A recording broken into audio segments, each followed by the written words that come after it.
And we are live. I'm very happy to welcome Toetzke, the founder and CEO of Hyrox competition, the fitness competition for everybody in today's Fit Tech Club podcast. For those who are not familiar with Hyrox, the events are held in 36 countries worldwide. The participants include 800,000 people globally. That's an amazing number. And you guys also want to reach 1 million pretty quickly, probably this year already. And we have over 700,000 affiliated gyms that work with Hyrox, and we'll learn more about this in this conversation. In the next 20 minutes, we'll talk about the future growth areas of gyms, of fitness operators, the role of experiential fitness, and of course about the technology. So, Christian, welcome to the podcast. Very nice to have me and very nice to meet you, Natalia. Welcome, Christian. Christian, my first question, what's your most important project that you're working on right now? Yeah, my most important project is to continue to grow Hyrox into the part of the world where we have no events right now, but which are very important market for the fitness industry, of where fitness generally is an important sport. So I spent most of my time in developing these last open fields of our growth strategy, which is predominantly India, Brazil, and China. We had our first event in China, but we have the first ones coming up in India and Brazil. Everyone can imagine these are large, very huge markets, so it's a bit of time and very sometimes young markets with regards to fitness. So fitness is just at the beginning of becoming a global or a nationwide trend. So Brazil is different, but India, of course, it's a different kind of a challenge than launching a fitness competition in Europe. So that's most of my work time I spend right now. And the other part is to achieve our goal to operate 150 events in the 150 biggest metropolitan areas in the world. And we are at roughly 85 to 90 right now. So there's a little bit of work to do as well. Amazing. Christian, Hyrox started as a, let me call this Olympics for fitness. You're now having a more democratic positioning, let me put it this way, addressing everybody. And you're also working a lot with technology. You have Hyrox 360, you're partnering with Feet. So tell us a bit more about what role technology plays in enhancing Hyrox experience for participants. Yeah, first of all, when we started this, the core of us, we are an offline product. It sounds pretty boring. There's no fancy technology involved. We're not using fancy modern equipment, digitally connected equipment at the competitions. Everything is like back to the roots, core fitness workouts, natural movements. But of course, we are using technology to improve the experience of our participants when they come to the event, of the spectators, or everyone who wants to get involved with the Hyrox movement. And you're mentioning Hyrox 365, which is our digital service to gyms, which I think this is a very important part of this podcast, where we are investing a lot of time and money to create a platform that makes it as easy as possible for every gym and coach in the world to implement group class Hyrox training into their facility. So that's our main goal, to support the gym operators in doing that and providing the best and most complex and most exciting group class training with a very clear aesthetic purpose, so which sounds very simple, but that's very complicated. And I think we are probably the first ones who are offering that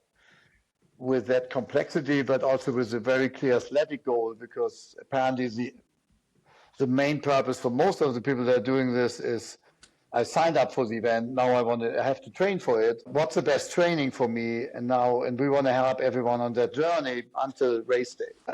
So you're working with affiliate gyms. Yes, you're working with affiliate gyms, 7,000 worldwide. And you also started as a B2C event.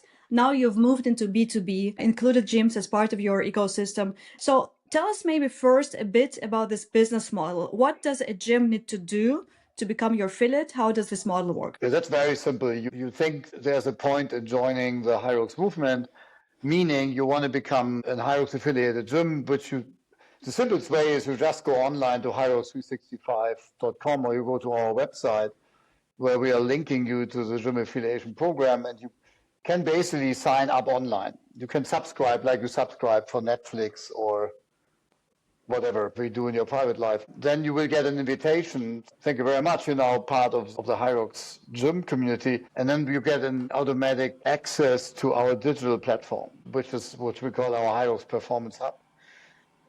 Only affiliate gym members and their coaches have access to this platform. And then that platform has different parts. One are tutorial parts where we explain the gym how to do it, why you can benefit from the partnership, how it helps you with retention of your members, or how it helps you to win new members, which is evenly important. Because in the end, it's about how does this help?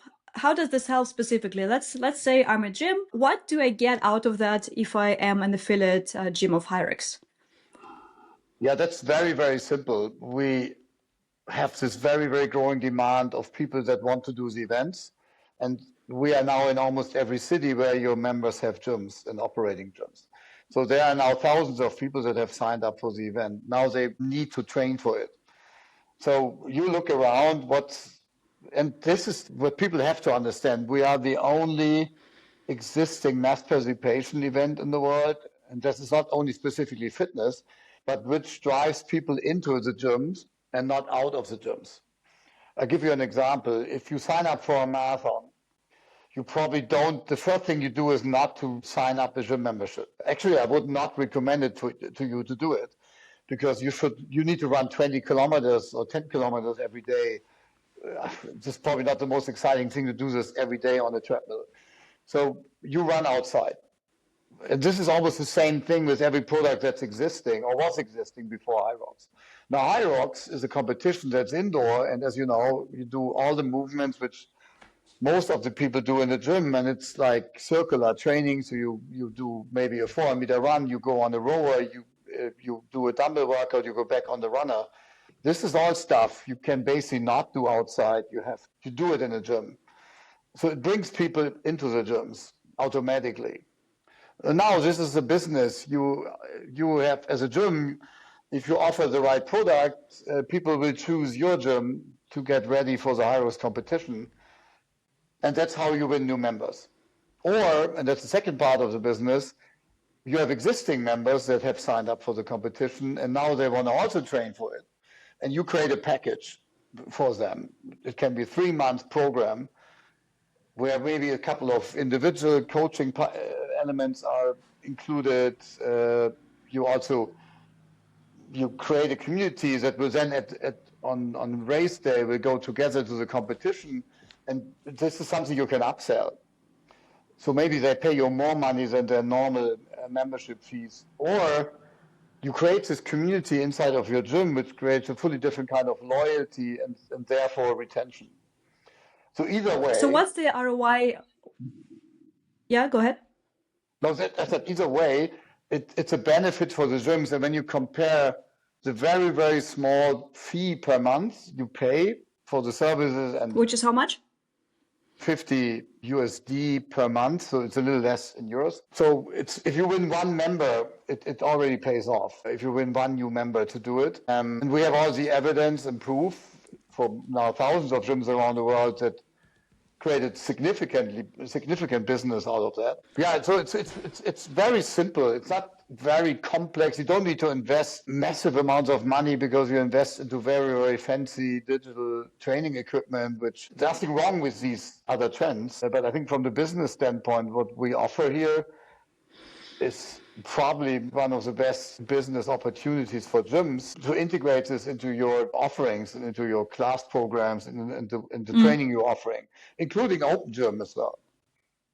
Seems like a pretty flexible model. So if we do some basic maths, that means that having 7,000 affiliated gyms that pay you $150 per month makes around 12 million revenue per year. So where's the future growth for Hyrox? Is this rather B2B or B2C as the major revenue driver? No, the first thing is this is very important for me to say, what we want to create here is one of the largest general sports movements for the general population, for the general public. So, which means it's from every fitness level. The only comparable product that we have seen with that demand and success around the world was the running movement, say all the marathon events around the world. But that was running, a very, very specific movement. And we touched on this earlier, that doesn't really help the gym industry very much. The popularity of running and run clubs, etc., because they are all not in gyms. We are doing the same thing now for the fitness community and for the fitness industry, basically. Because if we continue our path of success and the majority of the people understand how great it is to sign up for these events and how great the training is, it will automatically drive and will help growing the gym membership. And that's why bottom line, the gym business. So we are doing this. Are you still there? Sorry. Yes. Sorry, my phone is saying reconnecting. I was reconnecting. So, our primary goal is to create something, and this is very important to understand, where we believe it's probably the healthiest way of training. So when you sign up for a Hyrox event, the journey to your event day, which is you spend much more time training for something than the one day when you do the competition. So the whole idea of Hyrox is to motivate people to get active in the first place, to live a healthier life, to live a healthier lifestyle, which impacts your longevity and everything. Question. What can fitness operators learn from the rise of competition-based models? Like 1, 2, 3, what do you think they're missing and what could they learn from you? The gym operators or gym? Well, it's gym very operators, simple. Yes. Yeah, but look, it's very simple. The whole gym industry was an amazing success story, but was only built, the purpose to do it was burning calories and aesthetics. There's no other sport in the world where this is the primary motivation. I would say 80% of the sports wouldn't even exist if there wouldn't be the benchmarking competition element to it, because that drives people to play tennis. I don't know anyone who plays tennis just to burn calories. So they play tennis in the end also to play with someone else and maybe to have a game and maybe to beat them. So that was a massive gap in the world of fitness, except CrossFit, which we all know the story is a very amazing product, amazing brand, but is a very extreme methodology of training, and 98% of the gym membership is not doing that. So for these people, there was nothing existing. And everyone in the gym industry, when I looked at this, was always looking at what's the next, more music, more technology. So you try to find a motivation to keep the people to continue their gym membership, because I think the churn rate is like 3.5 months or something of gym membership. Because people sign up in January because they feel bad, they had all the Christmas time behind them, then they think now I have to get in shape for summer. They do this for 3-4 months, they lose the weight, and then they stop going to the gym because the other motivation was missing. So what we have done is to give people another purpose and reason to train. And beyond burning calories and aesthetics, suddenly you have an athletic goal. You want to be faster. You want to beat your time. And that is a fully different kind of motivation.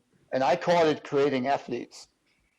So everyone suddenly is an athlete and thinks like an athlete instead of someone who's just burning calories. And that's the core of a new business opportunity for the gym industry. Because when you are in that mood, you spend fully different money. Suddenly you care about your shoe, you care about what you wear, you care about what do I really train. If you just burn calories, you can do the same stuff every day. Doesn't matter. Right. So you kind of unlocked the buying potential for fitness consumers as well. Speaking of which, how do you see the consumer habits have changed through all these years, what you've been observing? Well, I don't know if they have really changed. They have discovered it. So when we came around in the beginning, it was first for the very fit people, the people that anyway are going to events and challenges. Now the people have learned Hyrox is a very tough test, of course, and you should train for it because otherwise it hurts a lot. And many people do it to finish it and not to win it, right? Or to break the world record, of course not. But it's a great reward just to have this motivation to go out on race day and do it. I think that's what I see has changed from the elite fitness people to the medium fitness people, now to the broad spectrum of people that go into gyms that say, okay, I sign up for this. This gives me a motivation to train, also with a different purpose. And I love it, I do it, and suddenly you have a different kind of motivation. And what we try to say, so we call the affiliation Hyrox Training Club.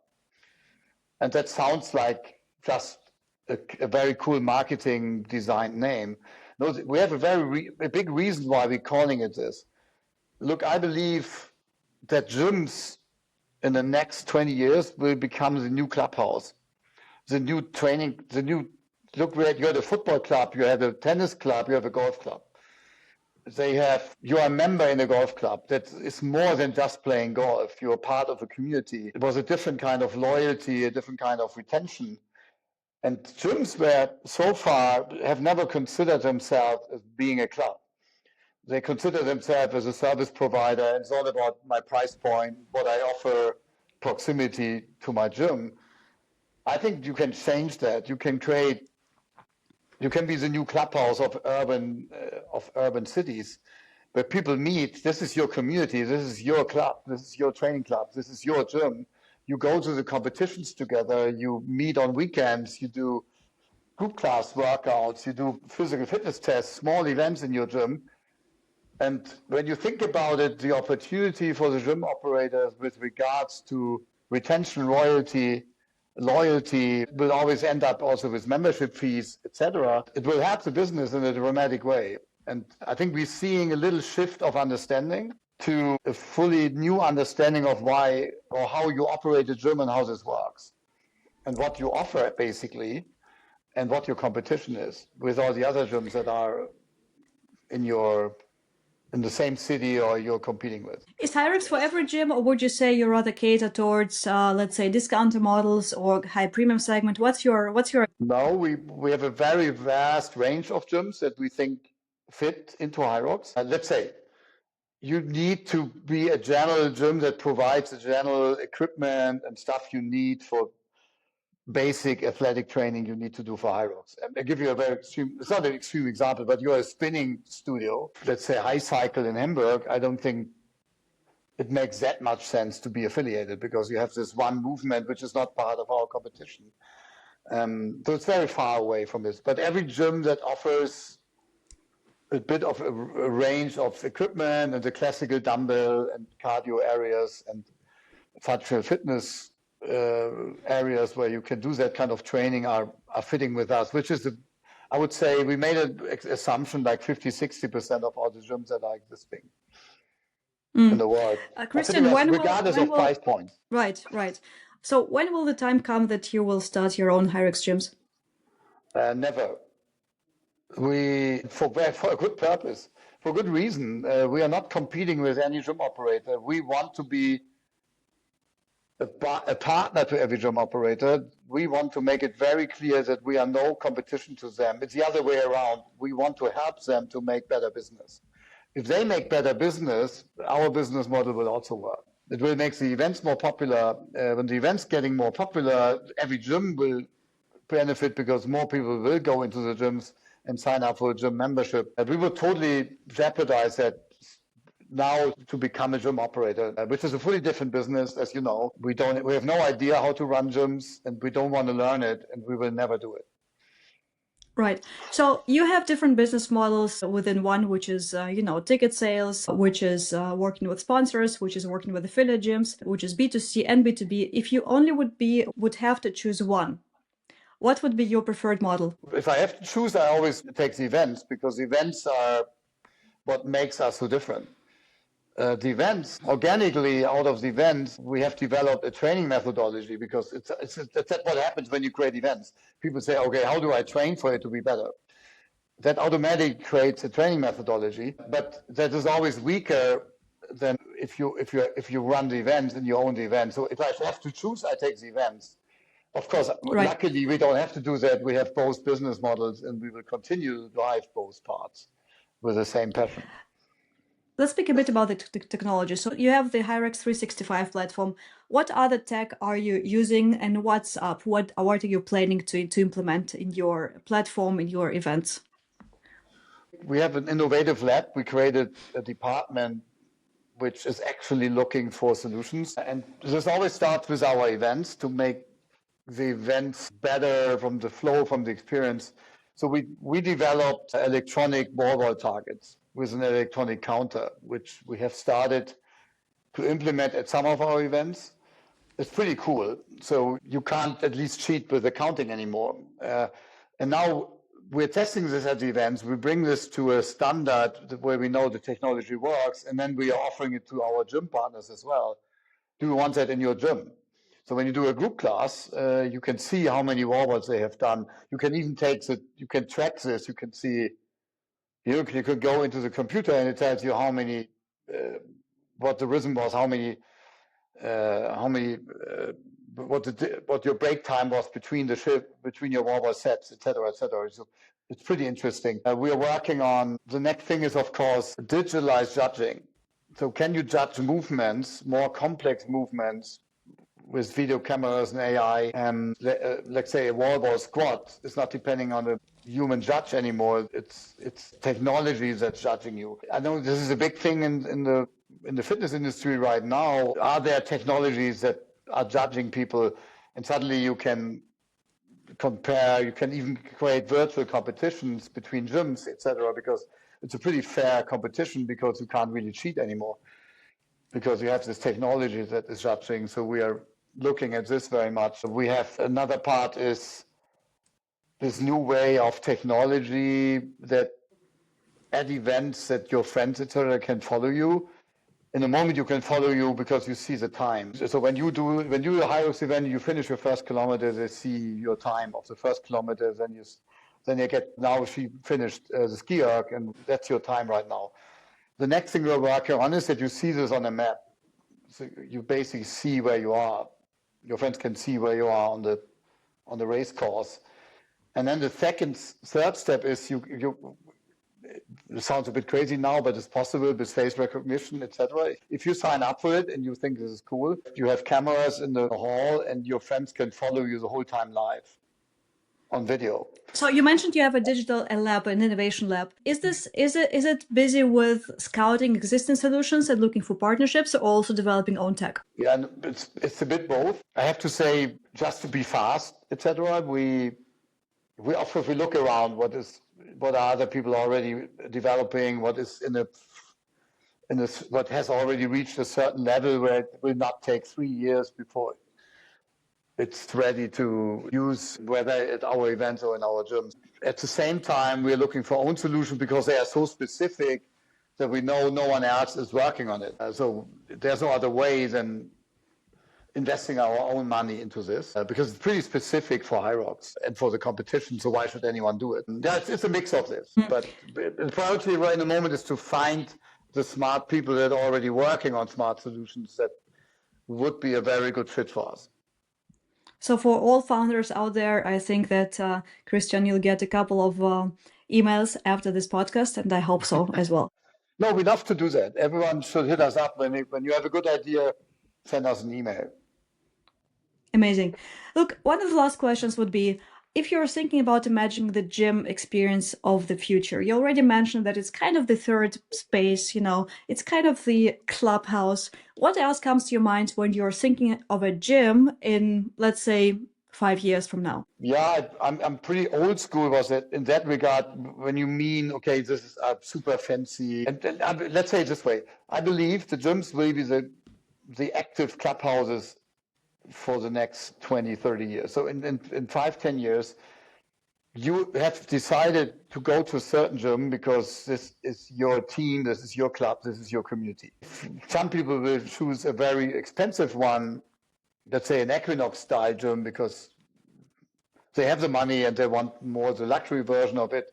And other people choose different offerings, which is probably will depend on pricing. In the end, I think what we see is there is a massive trend back to group class training and training with other people in the community. Like you train when you're in a football team, you don't do this alone, right? You meet at certain times a week because that's when your team is training. I really believe that we go back more and more and more to this kind of a trend, away from, and it's a mix of this. So people will have 3-4 times a week their group class training at their clubhouse, which is their preferred gym. And then you're mixing in at home gym training or some alone open gym sessions just because of timings, and you have to be flexible on this day and you can't do the group class training at 6 p.m.